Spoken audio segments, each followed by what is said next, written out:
औरों के गुलाम बन जाते हैं। सुबह 9 बजे ऑफिस आओ, 6 बजे जाओ और जैसा जैसा मैं बोलूं वैसा करो। अगर आप खुद का काम करना चाहें तो कुछ आम विकल्प हैं, मगर जितना आपको लगता है उससे ज्यादा रिस्क है उसमें। किसी भी रिटेल बिजनेस में दुकान खड़ी करना बहुत महंगा है। सिंपल आइसक्रीम की दुकान लगाना जहां अलग अलग फ्लेवर्स की आइसक्रीम मशीन से निकल कर आ रही हो, 20, 30, 40 लाख से कम की लागत नहीं है। मुझे एक डोनट स्टोर खोलने का मन है, मगर उसके लिए कम से कम 50 लाख रुपए चाहिए। इतने एक्स्ट्रा पैसे किसके पास हैं? ज्यादातर लोग 2-3 बार रिस्क लेते हैं और सब गंवा भी देते हैं। बड़े लोग भी, जैसे रिचर्ड ब्रांसन, मैं उनका बड़ा फैन हूं, लेकिन उनकी भी आधी कंपनियां पैसे नहीं बनाती। आप लाखों बनाए, प्रॉब्लम्स बढ़ेंगी, करोड़ों बनाए और प्रॉब्लम्स बढ़ेंगी। अब आप और हम तो जानते ही हैं, जितने ज्यादा पैसे हम बनाएंगे जिम्मेदारी उतनी ज्यादा बढ़ती जाएगी। ज्यादातर लोग कहते हैं कि वो खुद का काम करना चाहते हैं। 70% लोग ऐसा कहते हैं, एक रीसेंट सर्वे के मुताबिक। मगर उन्हें पता नहीं कि करना क्या है। तो क्या करें? एक तरीका है किसी का बिजनेस खरीद लो, मगर सोचना यह पड़ेगा कि वो बेच क्यों रहा है। या तो बड़ा हार्ड बिजनेस होगा, या जितना सोचा था उतने पैसे नहीं बना रहा होगा। दूसरा तरीका है फ्रेंचाइज ले लीजिए, रिस्क कम, प्रूवन बिजनेस, लेकिन यह महंगा होता है। तीसरा तरीका है खुद का कुछ नया शुरू करें, और यहीं पे लोग डर जाते हैं, हिम्मत नहीं कर पाते कि मेरे पास पैसे नहीं हैं, प्रोडक्ट आइडिया नहीं है, काबिलियत नहीं है, और मैं अपनी फैमिली को रिस्क में डालकर नहीं कर सकता। तो चौथा विकल्प है इन्वेस्टर बनिए। काफी लोग करते हैं इस शहर में, लेकिन उसके लिए भी बहुत सोच समझ कर करना होगा, राइट? वेंचर कैपिटलिस्ट जो एक्सपर्ट होते हैं नए बिजनेस ढूंढकर उनमें इन्वेस्ट करने में, वो भी 11 में से सिर्फ 1 में ही पैसे बना पाते हैं। बाकी 10 कुछ खास रिटर्न नहीं देते, ज्यादातर फेल हो जाते हैं। एंजल इन्वेस्टर्स 15 में से 1 में कमाते हैं। बिजनेस एक टीम गेम है।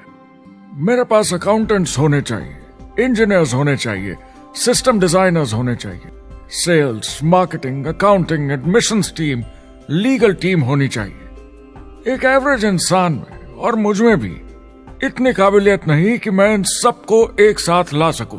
कुल मिला के चारों ट्रेडिशनल बिजनेस ऑप्शंस में पैसे चाहिए बहुत सारे, काबिलियत चाहिए और टाइम चाहिए।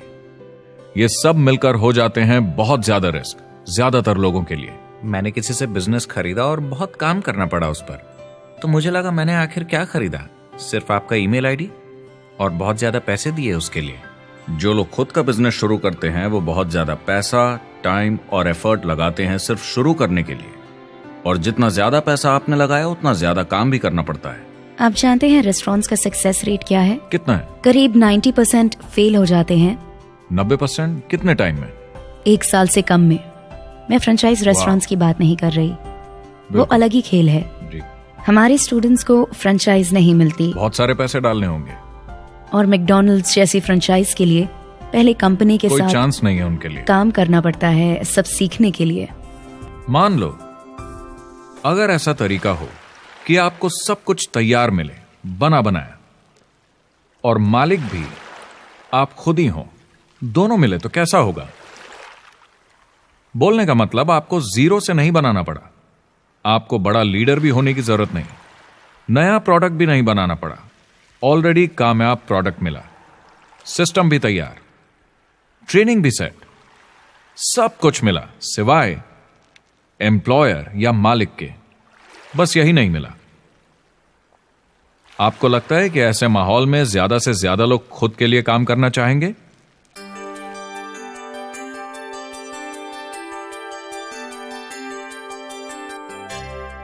पैसे कमाने के और बेहतर तरीकों की हमारी खोज में हम इस नतीजे पर पहुंचे हैं कि एंटरप्रेन्योर बनना एक एम्प्लॉय बनने से ज्यादा सेफ है, और खुद का बिजनेस करने के सारे ऑप्शंस में एक रास्ता बार बार सामने आया सभी एक्सपर्ट्स के हिसाब से।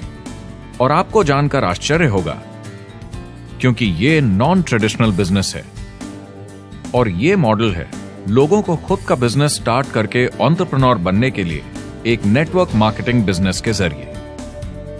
कुछ लोग इसे डायरेक्ट सेलिंग कहते हैं, क्योंकि सामान सीधा मैन्युफैक्चरर से कस्टमर तक जाता है बिचौलियों को हटाकर। कुछ लोग इसे मल्टी लेवल मार्केटिंग या MLM कहते हैं, क्योंकि इसमें कई लेवल्स पर कमीशन दी जाती है, पर सबसे ज्यादा इसे नेटवर्क मार्केटिंग के नाम से बुलाया जाता है, क्योंकि इसमें बहुत सारे इंडिपेंडेंट डिस्ट्रीब्यूटर्स यानी इंडिपेंडेंट एंटरप्रेन्योर्स की मदद से एक प्रोडक्ट या सर्विस को ज्यादा कुशलता से बेचा जाता है। मैं और मेरे दोस्त हमेशा नेटवर्क मार्केटिंग इंडस्ट्री की तरफदारी करते हैं, क्योंकि ये वाकई में एंटरप्रेन्योर्स के लिए बिजनेस स्कूल है, क्योंकि ज्यादातर लोग बिजनेस स्कूल से निकलकर नौकरी ढूंढने लगते हैं। ये बेवकूफी है। मैं नेटवर्क मार्केटिंग में यूं घुसूंगा, ये ऑलरेडी नहीं होता तो हमें इसका आविष्कार करना चाहिए, इतना अच्छा है ये। मेरे हिसाब से डायरेक्ट सेलिंग बिजनेस करने का बहुत अच्छा तरीका है। इसमें घुसना बहुत आसान है। आप खुद का काम कर रहे हैं एक एंटरप्रेन्योर बनकर। जब हमें अरबपति बिजनेसमैन दिखते हैं नेटवर्क मार्केटिंग कंपनीज शुरू करते हुए, जब हम महान लेखक और उद्योगपतियों को नेटवर्क मार्केटिंग की तारीफ करते हुए सुनते हैं, तो ये क्लियर हो जाता है कि ये एक जबरदस्त इंडस्ट्री है। ये नेटवर्क मार्केटिंग कंपनीज कई करोड़ों, कई अरबों की कंपनियां बन गई हैं। स्टॉक मार्केट लीड करती हैं। ये मेजर कंपनीज बन गई हैं। और आप स्कूल जाते हैं नौकरी पाने के लिए, लेकिन अगर आप रईस बनना चाहते हैं, एंटरप्रेन्योर बनिए, और नेटवर्क मार्केटिंग आपको सही माहौल देता है इसके लिए। एक ट्रेडिशनल कंपनी अपने रेवेन्यू का 50% मार्केटिंग पे खर्चा करती है। नेटवर्क मार्केटिंग कंपनीज का तरीका अलग है। इतना सारा खर्चा मार्केटिंग पे करने के बजाय वो इंडिपेंडेंट डिस्ट्रीब्यूटर्स यूज करती हैं अपनी मार्केटिंग करने के लिए। अब वो ऐसा क्यों करती हैं? पहला, क्योंकि word of mouth advertising traditional media advertising से कहीं ज्यादा असरदार है। दूसरा, कुछ प्रोडक्ट्स को समझाने की जरूरत पड़ती है और एक इंडिपेंडेंट सेल्समैन ये ज्यादा अच्छे से कर सकता है बजाय एक एड के। तीसरा, ये बहुत किफायती है, क्योंकि कंपनी को मार्केटिंग के पैसे तभी देने होते हैं जब बिक्री होती है, उसके पहले नहीं। सोचिए अगर Amazon आपको इंडिपेंडेंट डिस्ट्रीब्यूटर बनने देता और कमाई का 40% आपके डिस्ट्रीब्यूटर ग्रुप को देता। आपको केवल प्रोडक्ट रेकमेंड करने हैं, कस्टमर Amazon से खरीदेगा, सब कुछ Amazon ही हैंडल करेगा और आपको सिर्फ कस्टमर लाने के पैसे मिल जाएंगे। अब सोचिए अगर आपको पैसे मिले हर बार जब वो कस्टमर सामान खरीदता है अपनी पूरी जिंदगी में। वेल, Amazon ये ऑप्शन नहीं देता, मगर नेटवर्क मार्केटिंग कंपनीज देती हैं। हमारी सोसाइटी में 85% खरीदारी वर्ड ऑफ माउथ की वजह से होती है या नाम की वजह से। हम एक दूसरे को चीजें सारा समय रेकमेंड करते हैं। आपका डेंटिस्ट कौन है, डॉक्टर कौन है, लॉयर कौन है, कौन सा डिटर्जेंट आप यूज करते हैं। हम एक दूसरे से हर उस चीज के बारे में बात करते हैं जिसे हम बहुत पसंद करते हैं। जब आप किसी बड़ी दुकान पर जाते हैं तो क्लर्क आपकी तरफ ध्यान भी नहीं देता, प्रोडक्ट डिटेल देना तो दूर की बात है। तो जब किसी दोस्त या पड़ोसी या रिश्तेदार या एक अजनबी से ही, जिसको भी उस प्रोडक्ट को यूज करने का एक्सपीरियंस हो, जब प्रोडक्ट इंफॉर्मेशन आती है तो वो बहुत मायने रखता है। किसी भी तरह की मार्केटिंग से नेटवर्क मार्केटिंग कंज्यूमर को ज्यादा अच्छे से सिखा समझा सकती है। ये एडवर्टाइजिंग से ज्यादा असरदार है, क्योंकि एडवर्टाइजिंग में बस थोड़ी सी जानकारी को बढ़ा चढ़ाकर बताते हैं, तो इसमें सब नहीं पता चलता। इसीलिए नेटवर्क मार्केटिंग एडवर्टाइजिंग से आगे है। अगर आप एक सेल्स कंपनी है और आपको $1 मिलियन के प्रोडक्ट बेचने हैं, आपको 100 सुपरस्टार सेल्समैन ढूंढने होंगे और हर एक को $10,000 की सेल करनी होगी। लेकिन नेटवर्क मार्केटिंग का डिस्ट्रीब्यूशन सिस्टम इन नंबर्स को बदल देता है। इसमें एक प्रोडक्ट को पसंद करने वाले 10,000 खुश कस्टमर्स होते हैं। अब हमें इससे फर्क नहीं पड़ता कि इंडिविजुअली कोई कितना भी बेचे। अगर सिर्फ $100-200 भी महीने का बेचा तो महीने की $1 से $2 मिलियन की सेल हो जाती है। नेटवर्क मार्केटिंग समझाने का इससे आसान तरीका नहीं हो सकता। ये कंपनी का मार्केटिंग डिपार्टमेंट है। यहाँ दुकान बनाने में पैसे वेस्ट नहीं होते, यहाँ माल पड़े पड़े वेस्ट नहीं होता, यहाँ बिना कस्टमर्स वाले एम्प्लॉयज नहीं होते, यहाँ लोग सीधा कस्टमर से जुड़ जाते हैं। ये कंपनियां बहुत कम कीमत पर लोगों को इंडिपेंडेंट डिस्ट्रीब्यूटर बनने का मौका देती हैं, बिना किसी समय या सेल्स टारगेट के। ये आपका खुद का बिजनेस है, तो कम या ज्यादा जितना आप चाहें उतना सेल्स कर सकते हैं। इसका मतलब डिस्ट्रीब्यूटर को खुद का बिजनेस होने के सारे फायदे मिलते हैं, बिना रिस्क के। नेटवर्क मार्केटिंग का फायदा है कि इसमें घुसना आसान है, रिस्क कम है और शुरू करने का खर्चा भी कम। बाकी हर काम में रिस्क बहुत ज्यादा है। कम से कम इन्वेस्टमेंट में ये शुरू हो जाता है।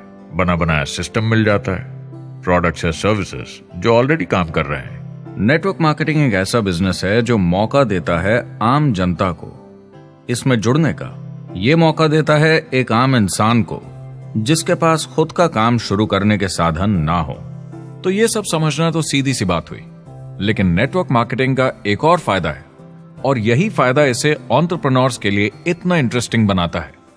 नेटवर्क मार्केटिंग मौका देता है एक डिस्ट्रीब्यूटर को अपना खुद का डिस्ट्रीब्यूटर्स का नेटवर्क बनाने का, और फिर उन्हें पैसे मिलते हैं पूरे ग्रुप द्वारा की गई सेल्स के। डायरेक्ट सेलिंग का बेसिक समझना बहुत सिंपल है। ये एक प्रोडक्ट या सर्विस की बिक्री है एक कस्टमर को one on one, face to face तरीके से, बिल्कुल जैसे अभी हम बैठकर बात कर रहे हैं। लेकिन इसमें एक जरूरी बात भी है, इस सेल के साथ आती है एक अपॉर्चुनिटी, मौका खुद अपना काम शुरू कर पाने का। आप सोसाइटी के किसी भी वर्ग से हो, कोई भी भाषा बोलते हो, देखिए कितने सारे सिंपल लोग इतने सक्सेसफुल बन रहे हैं। इसकी वजह से ये दुनिया के लिए कितना जबरदस्त गिफ्ट है। बजाय इसके कि किसी कंपनी में प्रमोशन होते होते ऊपर जाएं और प्रूव कर पाएं कि आप सेल्स मैनेजर के काबिल हैं, नेटवर्क मार्केटिंग में सबको सेल्स मैनेजर माना जाता है। हर कोई अपनी सेल्स टीम बना सकता है पहले दिन से। इस वजह से नेटवर्क मार्केटिंग कंपनीज में ग्रोथ ज्योमेट्रिक प्रोग्रेशन में होती है, यानी 1 का 2 और 2 का 4। तो अब सेल्स टीम बहुत जल्दी बढ़ती है क्योंकि हर कोई अपनी टीम बना रहा है। जिन्हें अजीब लगता है कि मैं सेल्स टीम बना रहा हूँ, आप एक नौकरी में और क्या करते हैं? आपकी कंपनी कैसे काम करती है? नेटवर्क मार्केटिंग इकलौती ऐसी इंडस्ट्री है जो नहीं कहती कि आपका भविष्य आपके गुजरे कल के हिसाब से होगा। गुजरे कल को छोड़ो, अब आपको कैसी ट्रेनिंग दी जाए ताकि आपका भविष्य सुनहरा हो। बाकी सारे एम्प्लॉयर बस ये सोचते हैं कि आपको जो ऑलरेडी आता है उसे कैसे निचोड़ के निकाला जाए। नेटवर्क मार्केटिंग में ताकत है अमेरिका और पूरी दुनिया को बचाने की, क्योंकि ये लोगों को सिखाता है कि नौकर नहीं मालिक बने।